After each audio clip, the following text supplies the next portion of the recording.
What's going on, family? It's your brother Cooking with Solstice, and today I'm going to be showing you guys how to mix on the MPC Live.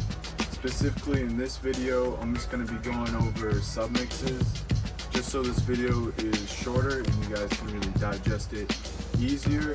I'm just going to be doing submixes today, and in the next video on how to mix on the MPC Live, I'll be going over sends and returns.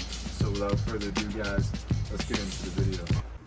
Alright guys, so before we get into how to set up the submix and how to route everything to a submix, let's kind of go over why you'd want to have a submix. So there's a couple reasons why you'd want to route something over to the submix.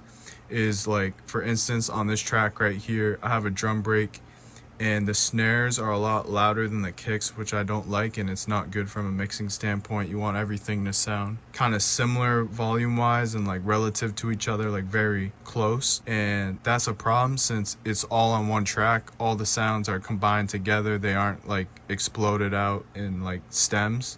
So what I had to do is, if I wanted to change that, I'd have to send that snare sound over into a submix. Another reason why as well is, let's say your drum break also has a bass line on it and you kind of want to separate the bass line from the drum break. You can do that by sending it to a submix, and a submix is basically like a bus, like a mixing bus, like something you'd have in like Pro Tools or Ableton.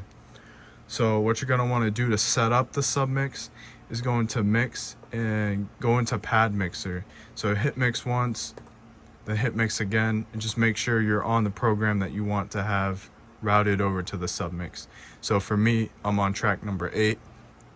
That's the track that I want to have sent to the submix. So what I'm going to do, put it in pad mixer, and I'm just going to zoom in a little bit here for you guys. Hopefully you guys can see this better. So do you notice how everything says program and then some of these say sub 1? So let me just show you real quick.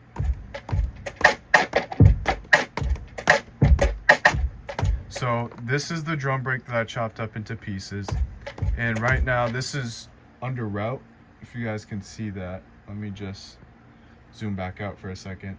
Make sure you're under route, and originally everything will say program unless you change it, and the way that you change that is you just take the knob and you turn it to the right one time, and I gotta first identify which pads have the snare sound that I want to reduce in volume. So as we did earlier,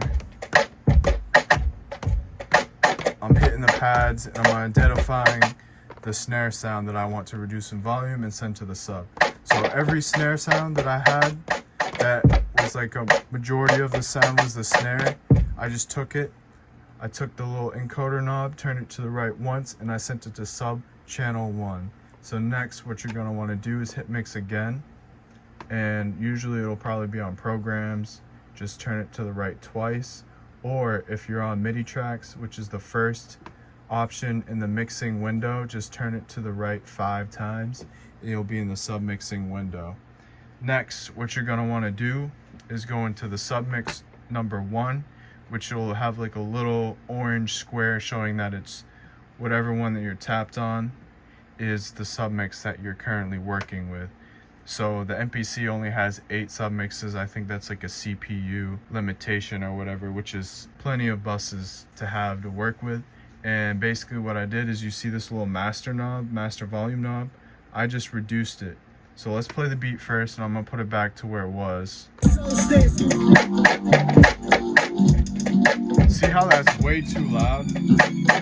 That's around the same level it was at when I had it chopped up and it was like the original sample or whatever. So I was like, I don't really like how that sounds. It sounds way too loud. And if I wanted to affect just the snare without affecting the kicks, which I thought was like at a good level, I'd have to send this to a submix. So what I'm gonna do,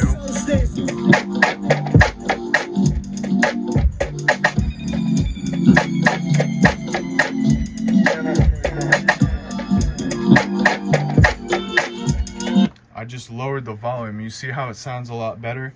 I just took the submix number 1, made sure I'm on that submix. I turned down the master volume, and I made sure I only routed the snare sounds when I'm in pad mixer to submix number 1.